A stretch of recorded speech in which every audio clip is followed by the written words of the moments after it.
కీలక నిర్ణయం దిశగా తెలంగాణ ప్రభుత్వం అడుగులు వేస్తోంది. జిల్లాల పునర్విభజనపై వేగంగా అడుగులు వేస్తోంది సర్కార్. తెలంగాణలోని 33 జిల్లాల్లో 16 జిల్లాలు రద్దయ్యే అవకాశం కనిపిస్తోంది.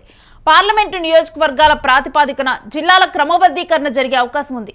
ఇక రాష్ట్ర వ్యాప్తంగా జిల్లాలు మండల కేంద్రాల సరిహద్దులు ఇప్పుడు మారనున్నాయి. రిటైర్డ్ జడ్జి నేతృత్వంలో అభ్యంతరాల స్వీకరణ ఉంటుంది. ఇక 6 నెలల్లో కమిషన్ నివేదిక వచ్చే అవకాశం ఉంది. సిరిసిల్ల, సిద్దిపేట, వనపర్తి, సూర్యాపేట, భద్రాద్రి, ములుగు సహా పలు జిల్లాలు ఇక కనుమరుగు కానున్నాయని కూడా వార్తలు వినిపిస్తూ ఉన్నాయి. ఆ రిపోర్ట్ వచ్చిన తర్వాత మహబూబాబాద్లోని భద్రాద్రి, కొత్తగూడెం, యాదాద్రిలోని సగం ఉమ్మడి నల్గొండ జిల్లాల ఇవన్నీ కూడా సరిహద్దులు మార్చనున్నట్లుగా తెలుస్తోంది. ఇక జిల్లాల మార్పుపై ప్రభుత్వంలో జోరుగా ఇప్పుడు చర్చ కొనసాగుతూ ఉంది. పొంగులేటి గతంలో మాట్లాడినటువంటి అసెంబ్లీ సమావేశాల్లో కూడా గత ప్రభుత్వం ఇష్టానుసారంగా కూడా ఒక క్రమబద్ధీకరణ అనేది లేకుండా కూడా జిల్లాల పునర్విభజన చేసింది. ఈసారి మొత్తం కూడా అదంతా కూడా సెట్ చేస్తా ఉన్నట్లుగా కూడా పొంగులేటి మాట్లాడారు. ఇక దానికి వెంటనే అడుగులు పడుతున్నట్లుగా ఇప్పుడు మనం చూడొచ్చు. జిల్లాలు రకరకాలుగా నచ్చితే నజరానా టైపులా మండలాలు, రెవెన్యూ డివిజన్లు, జిల్లాలు ఆయన చేసిపోయాడు. ఇప్పుడు జిల్లా ఒక నియోజకవర్గం ఉంది, ఒక జిల్లా 14 నియోజకవర్గాలు ఉన్నాయి. రకరకాలుగా ఇర్రేషనల్గా చేసిండు. నిన్నమన్న అందరూ చర్చలు విజ్ఞప్తులు చేస్తారు. మా కొన్ని మండలాలు తీసి అనలేయండి, కొన్ని మండలాలు తీసి ఇన్లేయండి అని. లేకపోతే వరంగల్ అయితే వరంగల్ అనుకోకుండా మాది ఒకటే సిటీ 2 జిల్లాలు చేసిరు. మొత్తం మా ఉనికే మనుగడనే పోయింది, దాన్ని మొత్తం కలిపి ఒకటే జిల్లా చేయండి అని ఇట్లా రకరకాల డిమాండ్లు వస్తున్నాయి. మళ్ళీ పొలిటికల్ డెసిషన్స్ తీసుకుంటే న్యాయం జరగదు, సరైన విధంగా విభజన జరగదు. తొందరలోనే ఒక రిటైర్డ్ హైకోర్టు ఆర్ సుప్రీంకోర్టు జడ్జితో పాటు ఆఫీసర్స్ను, రెవెన్యూ, ఈ ఇతర శాఖలలో పనిచేసిన అధికారులతోని మనం ఒక కమిటీ వేసుకుందాం. నియోజకవర్గాల పునర్విభజన అంటే నియోజకవర్గాల పునర్విభజన ఎట్లయితే గతంలో చేసినప్పుడు ఒక కమిషన్ వేసి ఆ కమిషన్ ద్వారా పబ్లిక్ హియరింగ్ చేసి వివిధ ప్రాంతాల పర్యటన చేసి ఎట్లయితే సమాచారాన్ని సేకరించి చేసిండ్రో ఈరోజు మండలాలు కానీ, రెవెన్యూ డివిజన్లు కానీ, జిల్లాలు కానీ వీటిని తగ్గించడం అనను, పెంచడం అనను, వీటిని రేషనలైజ్ చేయడం అంటే వీటిని ఏ రకంగా చేయాలా, జిల్లాల మండలంలో ఎంత జనాభా ఉండాలి, రెవెన్యూ డివిజన్లో ఎంత జనాభా ఉండాలి, జిల్లాలో ఎంత జనాభా ఉండాలి అనేది ఒక ప్రాతిపదిక చేసుకోవాలి. ఒక దగ్గర 3 లక్షలు ఉండి ఒక దగ్గర 1 కోటి ఉండరు అనుకో, దీన్ని ఏ రకంగా మనము పరిపాలన చేయగలుగుతాం? ఇట్లాంటి సమస్యలు మా దృష్టికి వచ్చినాయి. తొందరలోనే దీనికి సంబంధించి రేపు బడ్జెట్ సమావేశాలలో పూర్తి స్థాయిలో చర్చ చేస్తాము. చేసి ఒక retired high court or supreme court judge నేతృత్వంలో ఒక కమిషన్ అపాయింట్ చేస్తాం. ఒక 6 నెలల్లో అన్ని ప్రాంతాలు పర్యటన చేసి ప్రజల డిమాండ్స్ తీసుకొని ఫస్ట్ మండలాలు రేషనలైజ్ కావాలి. ఇవాళ ఒక మండలం 1,50,000 జనాభా ఉంటే ఒక మండలం 4,000, 3-4 గ్రామాలు కలిసి కూడా మండలం చేసిపోయారు గతంలో. ఓ లీడర్ నచ్చితే ఆ లీడర్ ఊరినే దాని చుట్టూతో 2 ఎంపీటీసీలు కలిపి 3 కలిపి ఒక మండలం చేసింది. నేను అంతకుముందు ఎంపీగా ఉంటే మల్కాజ్గిరి పార్లమెంట్లో జిల్లా పరిషత్ మీటింగ్కి పోయి కూర్చున్నాం. అందరు కూర్చుని కింద చూస్తే ఎవరు లేరు. నేను సీఈఓని అడిగిన, మీటింగ్ స్టార్ట్ చేయాలి కదా, జడ్పీ జిల్లా పరిషత్ వీళ్ళంతా ఎక్కడ ఉన్నారని. వచ్చారు కదా సార్, అందరు వచ్చారు. అందరు ఏడు ఉన్నారు ఆయన అంటే ఒక ఆయన చైర్మన్, ఇంకొక ఆయన వైస్ చైర్మన్, ఇంకొక ఆయన ప్రతిపక్ష నాయకుడు, అందరు ఇక్కడనే ఉండరు. 5 మంది కలిపి జిల్లా పరిషత్. 5లో ఒక ఆయన నేను వస్తలేనని చెప్పి మిగతా 4 వచ్చి నా పక్కల్ని ఇటు కూర్చురు. కింద ముందర ఎవరు లేరు, ఎవరి దిక్కు చూసి మాట్లాడాలి. అది కూడా ఒక జిల్లా పరిషత్ కింద చేసిర్రు. సో ఇట్లాంటి తప్పుల వల్ల పరిపాలన ఒక నమ్మకం లేని పరిస్థితులు వచ్చినాయి. అందుకే ఈ మధ్యలో డిమాండ్ చేసే వాళ్ళందరికీ నేను విజ్ఞప్తి చేస్తున్నా. మిత్రులు కొంతమంది అది అట్లా చేసిర్రు, ఇది ఇట్లా చేసిర్రు. అయ్యా, హైదరాబాద్ పేరు నేను పెట్టింది కాదు, మేడ్చల్ మల్కాజ్గిరి పేరు నేను పెట్టింది కాదు, సైబరాబాదు నేను పెట్టింది కాదు. ఈ 3 పేర్లు కాదు. ఇప్పుడు నిన్న వచ్చిన మున్సిపల్ పోలీస్ కమిషనరేట్లు వచ్చినాయి. రంగారెడ్డి జిల్లా యాస్టీజ్ అంతకుముందే ఉంది, భువనగిరి అంతకుముందే ఉంది, సంగారెడ్డి అంతకుముందే ఉంది. వాటినే పోలీస్ కమిషనరేట్లు ఏరియాలు సరిహద్దులు అడ్జస్ట్మెంట్ చేసినాం. క్రైము, డెవలప్మెంటు వీటన్నిటిని ఒక దృష్టిలో పెట్టుకొని ఉతగానే సికింద్రాబాద్ మీద కక్ష కట్టి సికింద్రాబాద్ను మొత్తం మాయం చేస్తున్నాను. అసలు సికింద్రాబాద్ పేరు ఉన్నదేడా, నేను తీసిందేడా? ఉన్న జిల్లాలను పెంచుకోదలుచుకుంటే సాధ్యమవుతుంది తప్ప ఉన్న జిల్లాల్లో కుదిస్తామని చెప్పేసానంటే ఎక్కడ ఇప్పుడు జరగలే. ఇవాళ జరిగినట్లయితే ఇప్పుడు వరకు దానివల్ల ఎవరైతే ప్రజలు చాలా లాభాలు పొంది మంచిగా అనుభవిస్తున్నారో వాళ్ళందరూ కూడా రేపు పొద్దున వ్యతిరేకమవుతారు. ప్రతి ఒక్క జిల్లా కేంద్రము నువ్వు తీసేస్తే ఆ జిల్లా కేంద్రం, ఆ జిల్లా ప్రజలందరూ కూడా దాన్ని అగ్నిగుండంగా మారుస్తారు. ఎవరైతే దీన్ని మార్చాలని వాళ్ళ యొక్క ఉనికిని తీసేయాలని చెప్పేసి అనుకుంటున్నారో వాళ్ళందరూ కూడా ప్రమాదంలో పడతారు. రేపు పొద్దున చేతులు కాల్చుకోవడం తప్ప మరొకటి కాదు. వరంగల్ విభజించేటప్పుడు ఖచ్చితంగా అక్కడ ఉన్న ప్రజల యొక్క ఆకాంక్షలను అవసరాలను బట్టి అరాడ్ చేయడం జరిగింది. మహబాదు ఆనాడు చాలా దూరంగా వరంగల్కు విశ్లేషణ బట్టి ఉంటుంది కాబట్టి దాన్ని వేసుకోవడం జరిగింది. భూపాల్పల్లి కానీ ములుగు కానీ అది యాక్చువల్గా ఒక్క ములుగు భూపాల్పల్లి జిల్లానే ఆ రోజున తీసుకున్నట్లయితే ఉమ్మడి నిజామాబాద్ జిల్లా కంటే కూడా భూవైశాల్యంలో ఎక్కువగా ఉంటుంది. కాబట్టి చాలా శాస్త్రీయంగా అన్నీ అడిగిన తర్వాతనే దాన్ని చేసుకోవడం జరిగింది. అదేవిధంగా చిన్న జిల్లాలు అయితే కేంద్రీకృతమైన సమస్యలన్నిటి కూడా వికేంద్రీకరణ చేసుకొని వాళ్ళందరినీ కూడా ఇలా కలెక్టర్ అంటే కలెక్టరు సంవత్సరానికి కూడా ఒక మండలానికి పోయే పరిస్థితి లేకుండే. ఇవాళ చిన్న జిల్లాలు అయిన తర్వాత కలెక్టర్లు అందుబాటులో ఉంటున్నారు. జనగామ లాంటి జిల్లాలో పోరాటం చేసి అన్నాడు సాధించుకున్నారు. ఇచ్చింది కేసీఆర్ గారైనా అన్నాడు అందరూ పోరాటం చేసి తెచ్చుకున్నారు. తెచ్చుకున్న తర్వాత దానికి ఇవాళ ఒక జిల్లా కేంద్రం ఏర్పడ్డది. జిల్లా ఆఫీసులన్నీ అక్కడికి వచ్చినాయి. అదేవిధంగా అక్కడ ఉండే అనేక హాస్పిటల్ కానీ మిగతా అని కూడా అక్కడ రావడం జరిగింది. మెడికల్ కాలేజ్ వచ్చింది. అందరూ కూడా ఈ జనగామకు తీసుకుపోవడం అనేది అలవాటు అయిపోయింది. ఇప్పుడు అక్కడ కాకుండా వరంగల్కి వెళ్ళాలంటే మళ్ళీ ఇబ్బందులు అవుతుంటాయి. కాబట్టి ఒక మంచి వాతావరణం ఏర్పడి ఇలా జిల్లా కేంద్రం కూడా ఇలా బాగా రేట్లు పెరిగి మిగతా ప్రజలందరూ కూడా ఇలా ఉపయోగకరంగా ఉన్నది. దాన్ని ఇలా కాదని చెప్పేసానంటే ప్రజలే ఎవ్వరూ దానికి నాయకత్వం వహించాల్సిన అవసరం కూడా లేదు. ప్రతి ఊర్లో ప్రజలే వాళ్ళే కథానాయకులు అయిపోయి ఎవరైతే ఇలా చిచ్చు పెడదామనుకుంటున్నారో ఆ చిచ్చులో వాళ్ళే మాడి మసైపోతారు. మీరు నిన్నగాక మొన్న మరి చూసినారో లేదో అసెంబ్లీ మంత్రి గారు చెప్తున్నారు, ఒక ఆయన రెవెన్యూ మంత్రి గారు, కేసీఆర్ గారేమో కొత్త రెవెన్యూ డివిజన్లు చేసినాడు, కొత్త జిల్లాలు చేసినాడు. ఉమ్మడి మహబూబ్ నగర్ జిల్లాని 5 జిల్లాలు చేసిండు కేసీఆర్ గారు. నాగర్ కర్నూలు జిల్లా, వనపర్తి జిల్లా, గద్వాల జిల్లా, నారాయణపేట జిల్లా చేసినాడు.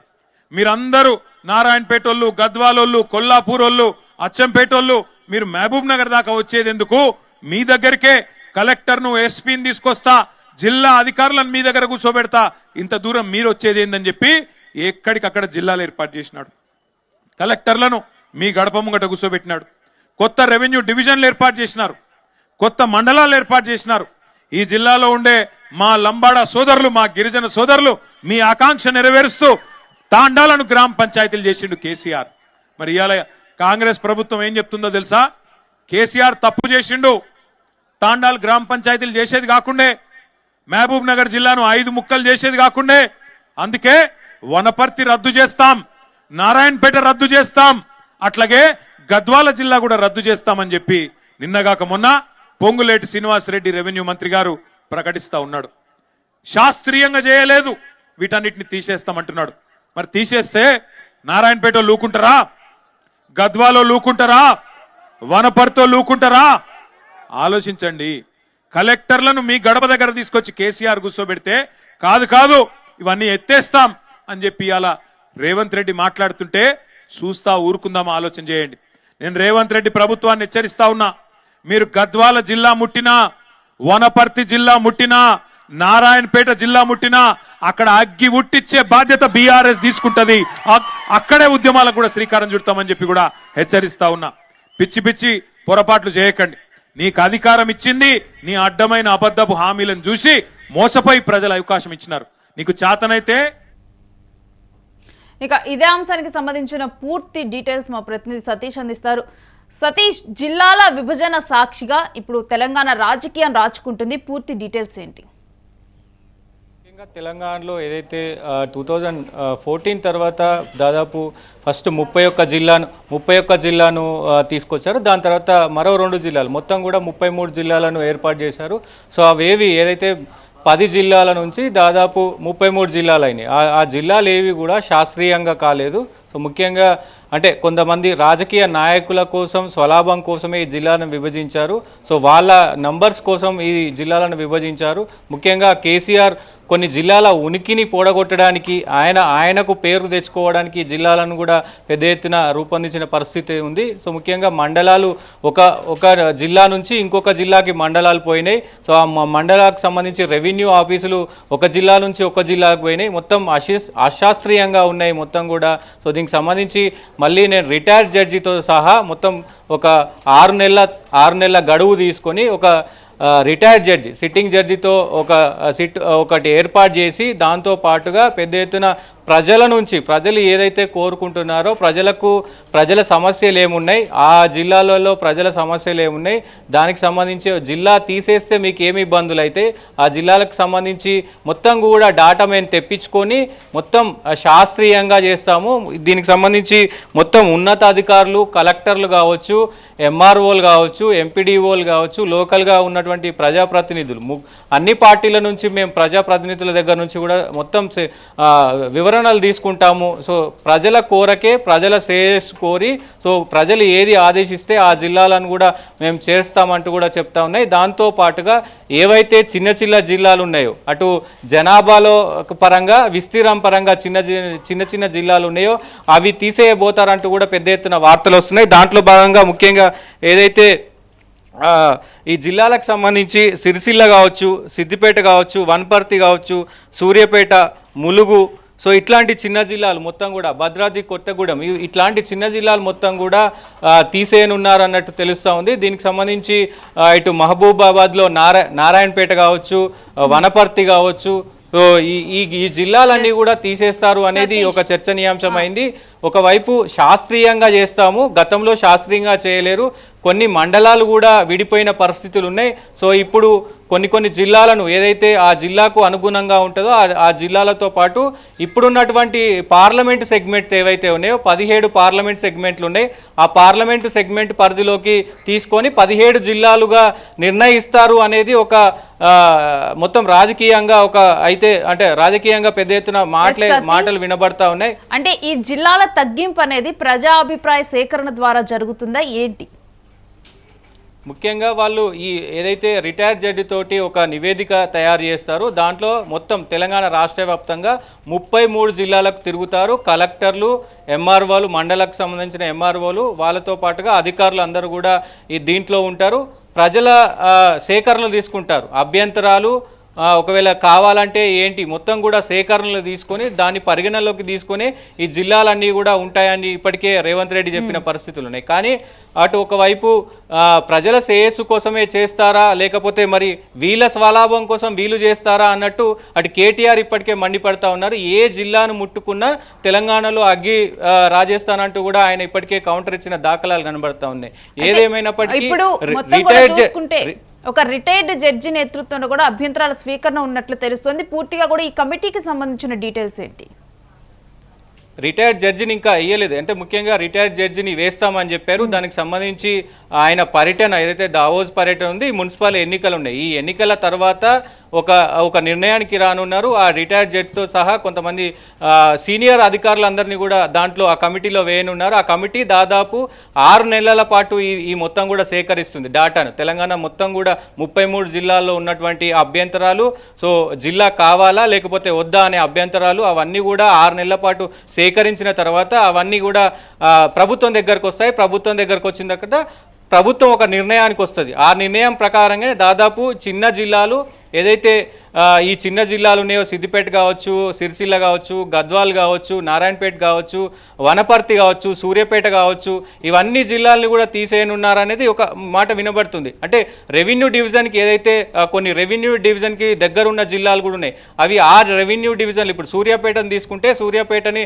యాదాద్రి భువనగిరి జిల్లాలో అంటే ఇక్కడ దగ్గరగా ఉంటుంది కాబట్టి దాంట్లో కలిపే అవకాశాలు ఉన్నాయి. సో ఇట్లా దగ్గరగా ఉన్నటువంటి రెవెన్యూకి సంబంధించి అక్కడ కలపనున్నారు. లేదు అంటే ఏదైతే పార్లమెంట్ సెగ్మెంట్లు ఉన్నాయో పార్లమెంట్ సెగ్మెంట్లో కలపనున్నారు. ఇప్పుడు ములుగు కావచ్చు, ఇంకొకటి మహబూబాబాద్లో కలుపుతారు అనేది ఒకటి వినబడుతుంది. సో ఇట్లా ఆ పార్లమెంటు సెగ్మెంట్కి సంబంధించి లేదంటే ఆ రెవెన్యూ డివిజన్కి సంబంధించి దగ్గర ఉన్నటువంటి వాటికే కలుపుతారు అనేది ఒక మాట వినబడుతుంది. మరి రాజకీయ వర్గాలకు ఇది హాట్ టాపిక్గా మారింది. సో ఏదేమైనప్పటికీ ప్రభుత్వం శాస్త్రీయంగా చేస్తామని చెప్పినప్పటికీ కూడా ఇప్పటికే ఎందుకంటే ప్రజలకు అందుబాటులో ఉండాలంటే జిల్లాలు చిన్నగా ఉండాలి, జిల్లాలు అట్లాగే మండలాలు కూడా దగ్గరలో ఉంటాయి కాబట్టి సో సౌకర్యం రవాణా సౌకర్యం కావచ్చు, అలాగే అడ్మినిస్ట్రేషన్ సౌకర్యం కాబట్టి అందరు కలెక్టర్లు అందుబాటులో ఉంటారు అనేది కేటీఆర్ చెప్తున్న పరిస్థితులు కనబడుతున్నాయి. ఏదైనా వాటికి ఇంకొక 2-3 జిల్లాలు ఇప్పటికే బీజేపీ కల్వకుర్తి జిల్లా కావాలి, ఇంకొక మండలం కావాలి అని ఇప్పటికే వాళ్ళు ఒక వైపు ఆరోపణలు చేస్తూ ఉన్నారు. సో ఈ నేపథ్యంలో మరి ప్రభుత్వం ఎలాంటి నిర్ణయం తీసుకోబోతుంది, ఏం జరగబోతుంది అనేది కూడా ఒక చర్చనీయాంశంగా మారింది. Yes, thanks for the details Satish. Stay with us. మీ దగ్గర నుంచి మరిన్ని డీటెయిల్స్ తీసుకుంటాం. ఇక ప్రస్తుతం తెలంగాణలో 33 జిల్లాలు ఉన్నాయి. అయితే గత ప్రభుత్వంలో కూడా కొన్ని జిల్లాలను ఏర్పాటు చేయడం జరిగింది. అయితే వాటిలో కొన్ని జిల్లాలను ఇప్పుడు రద్దు చేసి మొత్తం కూడా 33 జిల్లాలు 16 వీటిలో కూడా 16 జిల్లాలు రద్దయ్యే అవకాశం కనిపిస్తోంది. పార్లమెంటు నియోజకవర్గాల ప్రాతిపాదికన జిల్లాల క్రమబద్ధీకరణ చేయనున్నట్లుగా ఇప్పుడైతే మనకి అర్థమవుతూ ఉంది. ఇదంతా కూడా దీనికి ఒక రిటైర్డ్ జడ్జి నేతృత్వంలో కూడా ఒక కమిటీని ఏర్పాటు చేసి అభ్యంతరాల స్వీకరణ చేస్తారు. అభ్యంతరాల స్వీకరణ చేసిన తర్వాత ఆ అభ్యంతరాల స్వీకరణ బట్టి కూడా ఇప్పుడు ప్రస్తుతం ఉన్న జిల్లాలకి బోర్డర్స్ అనేవి మారుతాయి. ఆ తర్వాత వాటిలో 16 జిల్లాలు రద్దవుతాయి. 16 జిల్లాలు రద్దయిన తర్వాత మొత్తం కూడా ఆ 6 నెలల్లో కూడా ఈ నివేదిక వస్తుంది. దాని ఆధారంగా కూడా 6 నెలల తరువాత తెలంగాణలో జిల్లాల మరలా కూడా విభజన ఉండనుంది. గతంలో జరిగినటువంటి పునర్విభజన శాస్త్రీయంగా జరగలేదని చెప్పి కూడా ప్రస్తుత ప్రభుత్వం చెబుతూ జనాల అభిప్రాయాలకు అనుగుణంగా కూడా నెక్స్ట్ ఈ జిల్లాల వ్యవస్థను చక్కబెడతాము, మొత్తం కూడా బోర్డర్స్ మార్చి ఒక 16 జిల్లాలను రద్దు చేస్తామని చెప్తున్నారు.